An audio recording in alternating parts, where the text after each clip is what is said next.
All right, what's up, guys? It's your boy Stas here. Got my good old double espresso on deck. As always, cheers. I appreciate you all for tuning in as we have a lot, and I mean a lot, to talk about today, from the overall stock market to earnings from Spotify, Coca-Cola. We have to also break down what to watch out for after the bell, and I want to touch upon Netflix, go over what's going on with Paramount, Warner Brothers, right? A lot of news there. So guys, hit the like button, make sure to subscribe, join the Patreon for my portfolio updates and my private Discord. I actually just posted an update earlier today, and we're investing $750 a week, guys. Check it out. Link down below. Also pinned in the comments, or go to stassurfs.com/Patreon. And with that being said, cheers again.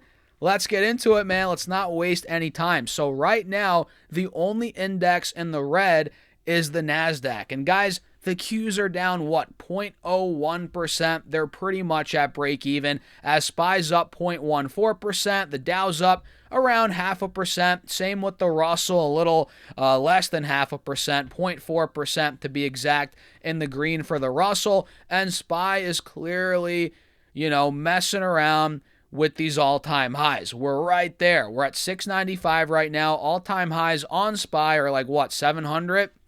698. So we're pretty much right there. Clearly, we've been pushing into this resistance for a good couple of weeks, all year, all 2026, and we haven't broke, but that's going to change.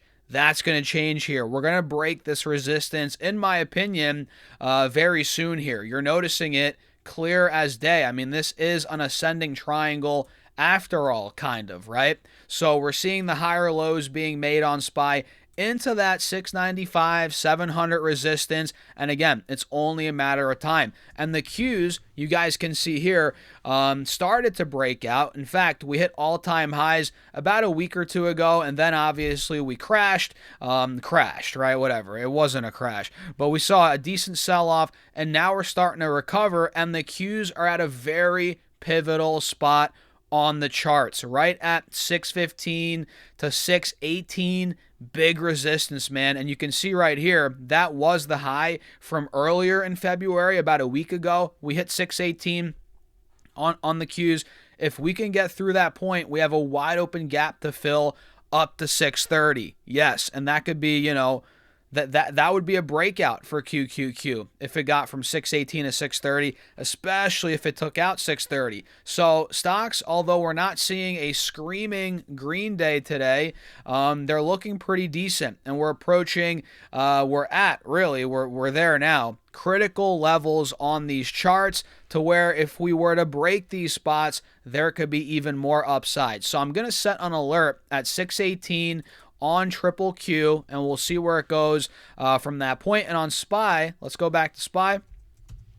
On SPY, I'm going to put my alert at 698. I think if that breaks, we're going all-time highs. What do you guys think? Let me know in the comments down below. I think a full breakout, forget all-time highs, I think a full breakout's coming if we take out 698 to $700 per share. So let's talk about some earnings. Then we'll talk more about Netflix. Then we'll go over what to kind of expect for the aftermarket here. So yeah, we're not seeing a crazy green day, but we are seeing Spotify completely go bananas right now. SPOT is the ticker. Spotify's up over 14%. And this stock, look, I'm not surprised it's going up. We actually talked about this on Sunday, didn't we? The stock it dumped aggressively into the print, and it's been down for months. So the fact that it's popping here is not surprising. They would have had to report awful numbers for this to go down even more. And look, we hit $800 pretty much back in June, and we got all the way to 405. It cut in half before earnings, and in the week or two leading into earnings, it was down 30%. I mean, this stock's just been devastated, and at this point, again, it would have had to have been a terrible quarter to bring it down more. So we're up 15%, so I'm assuming they did pretty well. So Spotify reported, let's see here, guys, EPS of $5.16 for Q4. That beat the $2.95 expected, and sales also beat $5.27 billion versus $5.16 billion. And Q4 total monthly active users plus 11% year over year to 751 million, with premium subscribers up 10% to 290 million, with ad-supported monthly active users up 12% to about 476 million. So double beat out of Spotify. Pretty good metrics when it comes to monthly active users. Did they give us any guidance? They see, Q1 sales of $5.26 billion versus $5.28 billion, so pretty much right in line there. Not seeing anything else. But look, again, it was so beaten up, and even with this breakout, quote unquote, with this big move, it's not breaking out yet. Still, right? It's still in a downtrend even with this pop. So this could very well be a bull trap. Keep that in mind. Keep that in mind, guys. So Spotify, I'm not long personally, nor am I looking to buy it. But great quarter, at least on the headline numbers. Decent guidance, decent monthly active users data there. Solid metrics. So Spot is moving. Not surprising, again, considering how much it's been bludgeoned, right? So Coca-Cola, number 2, KO. This one is down. I am not surprised either. We covered these stocks into the print, right? On Sunday, we talked about Coca-Cola, and I've been saying a lot of these stocks, Coca-Cola, Pepsi, Procter & Gamble, a lot of these defensive consumer staples stocks, they're too hot in the short term. And honestly, I think they're overvalued. I think on a price to earnings basis, Coca-Cola is overvalued. Pepsi was looking good a couple months ago, but Pepsi's ripped. It's ran a ton. This is not sustainable. So Coca-Cola's seeing a sell-off. I'm not surprised. And I think they missed, or their guidance was a little soft. Let's see here, guys. Yeah, they missed EPS. Or no, revenue, excuse me. Adjusted EPS for Q4 came in at 58 cents. That beat the 56 cents expected, but sales missed. $11.8 billion versus $12.02 billion. So mixed earnings out of Coke, and it looks like here they see 2026 adjusted EPS up 7-8%. They raised their full-year adjusted EPS guidance from $2.97 to $3.21 to $3.24 versus the $2.99 expected. So they actually raised their full-year guidance, but the fact that sales missed pretty badly, 11.8 versus the 12.05 billion, that's definitely impacting the stock right now. It looks like here low volume or low income consumers rather remain pressured. Okay. Investors sour on Coca-Cola's cautious 2026 outlooks. I didn't look at the full report. Just reading these headlines here. But yeah, I just think, man, I think I'd rather buy Amazon or any tech stock, any solid quality tech stock here that's sold off over Coca-Cola. That's just me, though. I'm not in the stage of life where I'm looking to buy these defensive stocks that are kicking off nice dividends. I'm not there yet. If you are, kudos to you. But for me, man, I think Coca-Cola, it's, if you're in it already, I would just hold it. But would I go and buy it now? No. Personally, no. I think that ship has sailed. Either way, that's Coca-Cola. Now, let's transition over to Netflix very quickly, which Netflix stock right now is up 1.8%. We're at $82.90 a share, pretty much 83. And full disclosure, I'm long Netflix. I've only bought one time, right? I'm still taking it very slow, building out my Netflix position. I bought at $88. I'm pretty sure I am down. Obviously, we're at $82.90, and I am in call options as well. Long-term call options.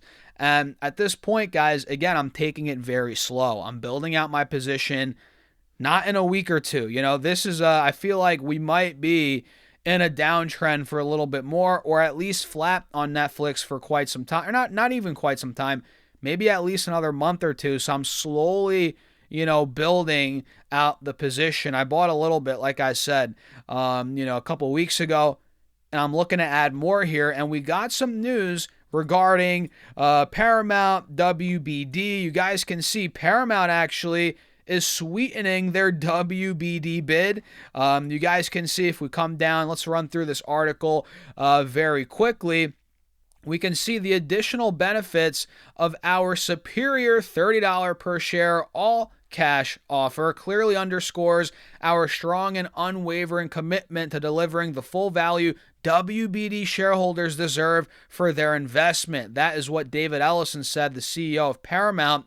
We are making meaningful enhancements, backing this offer with billions of dollars, providing shareholders with certainty and value, and a clear regulatory path and protection against market volatility, right? We can see this came out in December, right? The Paramount, offer, and now we're seeing they're adding a so-called ticking fee to signal regulatory confidence among other new elements, right? And this ticking fee, you're like, Stas, what is this? The ticking fee is payable to WBD shareholders for any potential delays in receiving regulatory approval for a Paramount WBD tie-up, right? And Paramount has set the fee at 25 cents per share per quarter that the transaction hasn't closed after year-end 2026, right? Underscoring Paramount's confidence in the speed and certainty of regulatory approval for its transaction, according to the company. So it's an all-out battle right now, man. WBD, Paramount, Netflix, and I'm still thinking Netflix is going to win this bid, right? They're going to get the deal. But Paramount's not putting up a fight. They're putting up a fight, man. They're going down, kicking, screaming, scratching, clawing, whatever you want to call it. And the so-called ticking fee is equivalent to roughly $650 million in cash value each quarter for every quarter the deal is not closed past December 31st. So we have some time. But you guys know, with antitrust, the regulatory nonsense, it takes forever. It's going to take a while. And in addition, on Tuesday, Paramount said it would fund the $2.8 billion termination fee that Warner Brothers Discovery would owe Netflix if that deal were to fall through. And it would also eliminate a potential $1.5 billion refinancing cost of debt. So they're doing anything, right? The ticking fee or the ticker fee, whatever the heck it's called. Was it ticker fee? Ticking fee. Oh my gosh, ticker fee. Jeez, guys. Ticking fee. They're gonna pay the termination fee. They're gonna wipe out the potential $1.5 billion refinancing cost of debt. So it's getting pretty crazy here, guys. And we're not gonna go through this entire article. But yeah, Paramount's coming for that bid, guys, and Netflix. The stock's creeping up a little bit. Clearly, again, not anywhere near breaking out. And honestly, if Netflix, look, people are like, oh, if Netflix doesn't get the bid, the stock's going to rip.